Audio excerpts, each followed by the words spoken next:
සුබ දවසක්. අපි මේ වගේ සෑන්ඩ්විච් එකක් ඉක්මනින්ම හදාගමුද?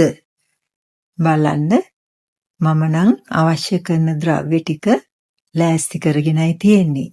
මේ විදියට ලෑස්ති කරගත්තම අපිට ඉක්මනින්ම ඕනම වෙලාවක සකස් කරගන්න පුළුවන්. එහෙනම් දැන් අපි බලමු මේ අවශ්‍ය කරන ද්‍රව්‍ය මොනවාද කියලා. අපිට පාන් අවශ්‍ය වෙනවා. වඩාත් පහසුයි සෑන්ඩ්විච් පාන් ගන්න එක. මම නම් ලොකු පාන් අරගෙන තියෙන්නේ. ඊගාවට බිත්තර දෙකකුත් මම ගත්තා. ඊළඟට අමු මිරිස් ටිකක් හේින්ව කපා ගත්තා. රම්පේ, කුරුඳු කැබැල්ලා, සුදු ලුණු ටිකක් හීනියට කපලා තියෙනවා. කරපිංච කොළ ටිකකුත් හීනියට කපා ගත්තා. ඊගාවට අල්ල තම්බලා සිහින්න කෑලි කපාගෙන බීලුණු කුඩාවට කපා ගත්තා. දැන් මාළු ටිකකුත් හොඳින් හොදලා හීනියට කපාගෙන තියෙන්නේ. ඊගාවට අපිට අවශ්‍ය වෙනවා කහ කුඩු සල්පයක්, කෑලි මිරිස් ටික, 3-5 කුඩු ටික, ගම් මිරිස්, ලුණු කුඩු. හොඳයි. දැන් මේ ද්‍රව්‍ය තමයි අපිට මිශ්‍රණය සකස් කරගන්න අවශ්‍ය වෙන්නේ. ඊළඟට මම මේ බිත්තර දෙක කඩලා ඒකේ දේසියකට දාගෙන හොඳින් ගෑරුප්පුවකින් තරමක් ගසලා සකස් කරගන්න ඕන. ඊට පස්සේ අපි දැන් අවශ්‍ය කරන මිශ්‍රණය සකස් කරගමු. මුලින්ම තෙල් තාච්චියක් ලිපේ තියලා, කියන්නේ තෙල් දාලා නෑ, තාච්චියක් ලිපේ තියෙනවා. අපි ලිපේ තියලා තෙල් මේස හැඳි 3ක් පමණ දාන්න ඕන. මේ තෙල් ටික හොඳින් රත් වෙන්න තියන්න ඕන.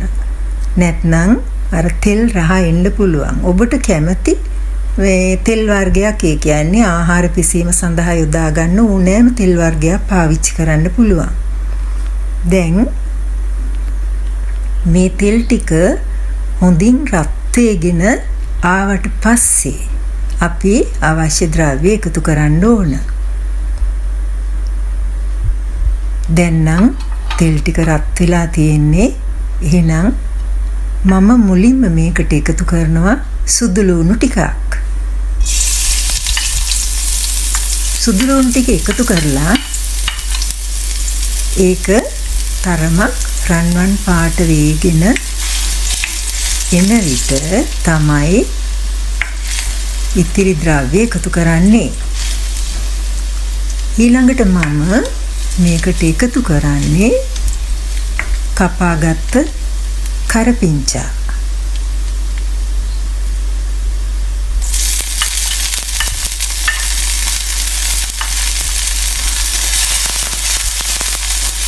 ඊළඟට කරපිංචා තරමක් වැදුණා. දැන් අම්මිරිස් ටික එකතු කරනවා.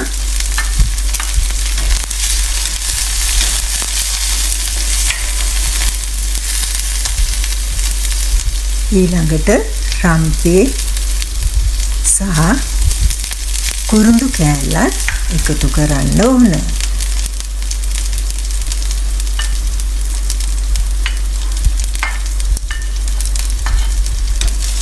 දැන් මෙය තරම බෙදින්න අරින්න ඕන. අපි මේක දැන් හොඳ සුවඳක් එනවා. හරිම සුවඳයි. දැන් තරමක් බෙදුනට පස්සේ මම ඊළඟට මුලින්ම එකතු කරන්නේ අර කපාගත්ත මාළු ටික.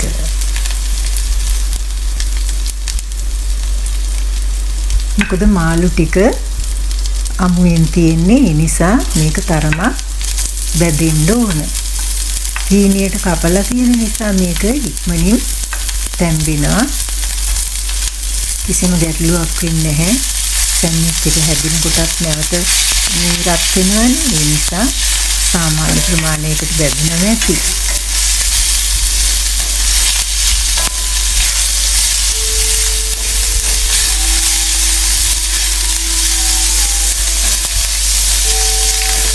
දැන් මේ විදිහට ටිකක් වෙලා බෙදෙන්න අරින්න ඕනේ.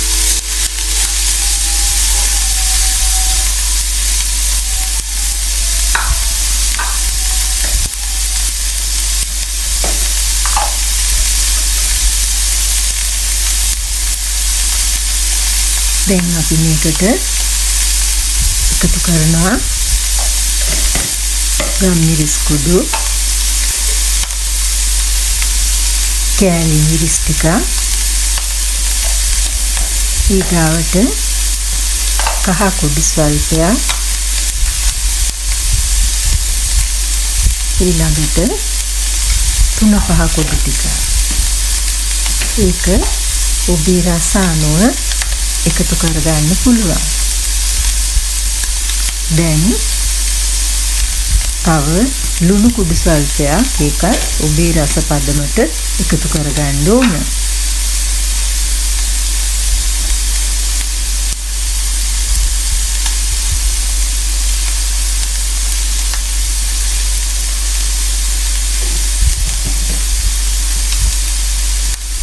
දැන් මේ සියල්ල හොඳින් මිශ්‍ර කරගන්නවා අපි කලවම් කරලා. අර දාපු 3-5 මිරිස් සාමාන්‍ය ගානකට බෙදෙන්න අරින්න ඕන.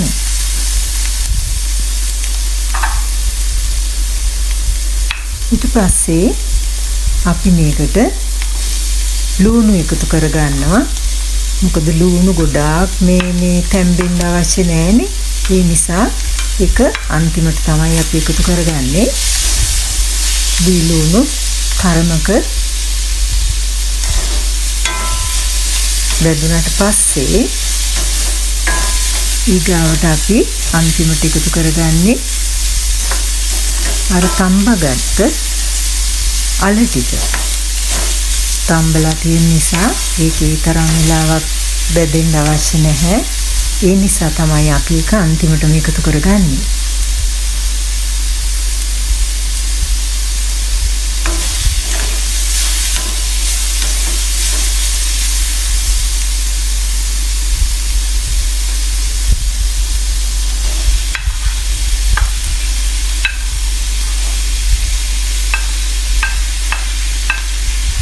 දැන් මේ සියල්ලම අපි හොඳින් මිශ්‍ර කරලා අර අල කෑලි තරමක් පොඩි වෙන්න වගේ අරින්න ඕන. හැබැයි හොඳටම පොඩි කරන්නෙත් නැහැ. මොකද එතකොට නිකන් අර එච්චරම නිකන් හරි නෑ වගේ. ඒ නිසා මම නම් කැමති මේ වගේ තරමක් කෑලි හැපෙන්න තියෙනවට. දැන් අපි මේ මිශ්‍රණය සකස් කරලා ඉවරයි.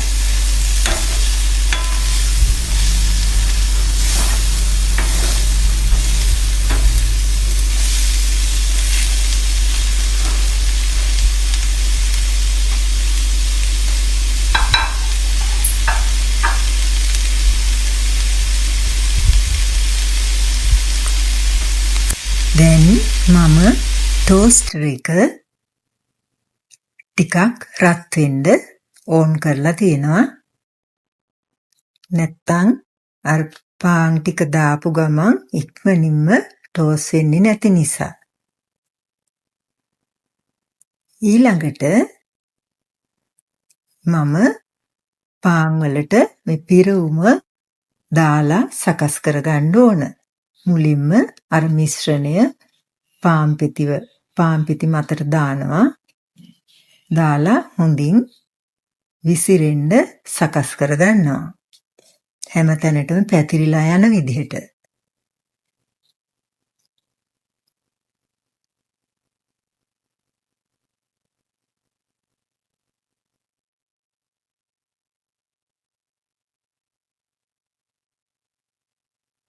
දැන්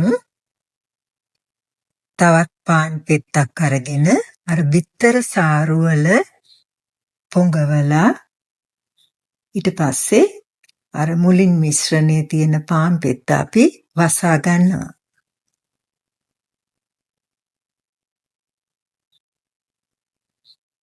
මේ විදිහට අපිට පුළුවන් ඉතිරි සියලුම පාන් පෙති සකස් කරගන්න. ඊට පස්සේ අපිට පුළුවන් මේවා එකින් එක ඉක්මනින් ටෝස් කරගන්න. මේ දෙවෙනි පෙත්තත් මම සකස් කරගන්නවා.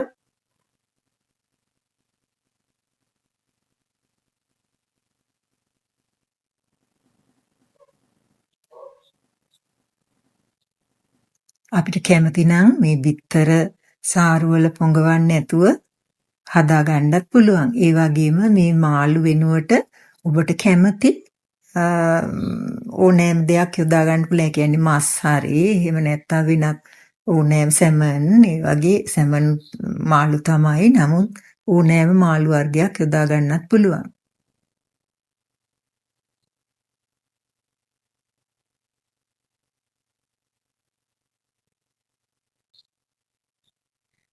හොඳයි දැන් අපේ ටෝස්ටර් එක හොඳට රත් වෙලා තියෙන්නේ.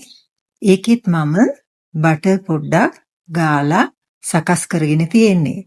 දැන් අපි අර පාන් පිටි වල දෙපසත් ඒ කියන්නේ ටෝස්ටර් එකේ තියෙන පැති බටර් ස්වල්පයක් ගාලා මේ තමයි මේ පාන් පිටි ඒ තුල දාන්න ඕන.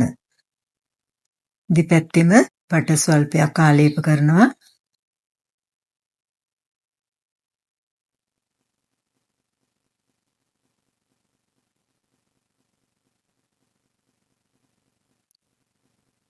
දැන් මේ ටෝස්ටර් එකේ දෙපැත්තට පාන් පෙති දෙක දාන්න බෑ. මොකද මේ පාන් පෙති විශාල වැඩි නිසා.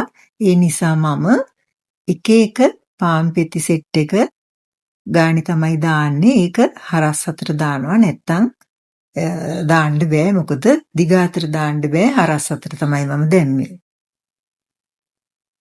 දාලා මේ විදිහට මිනිත්තුවක් විතර තියෙනකොට මිනිත්තුවකට අඩු කාලයකදී උනත් මේක හොඳට රත් වෙලා තියෙන හින්දා ඉක්මනින් ටෝස්ට් වෙනවා. මේ විදිහට සකස් කරගත්තම අපිට තියාගන්න උනත් පුළුවන් මේ වෙලාවක්. නැත්නම් අනිත් එක තව එකක් තමයි මේක හැලෙන්නේ නැහැ. අර අමුයෙන් අපි සෑන්ඩ්විච් එක තියනවා වගේ නෙවෙයි. දැන් අපි තවත් එකක් ওই විදිහට තියනවා. තියලා අපිට පුළුවන් ඉතිරි පාන් පෙති ටිකත් සකස් කරලා මේ ආකාරයට ටෝස්ට් කරගන්න.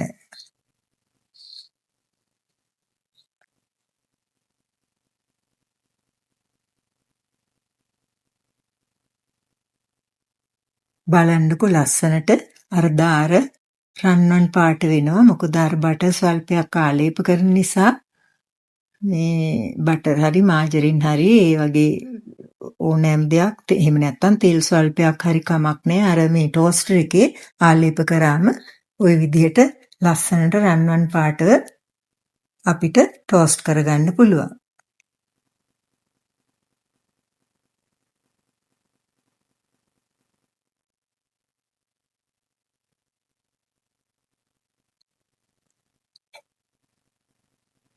හරි දැන් මම ඔක්කොම ටික සකස් කරගෙන ඉවරයි. මේ බලන්නකෝ.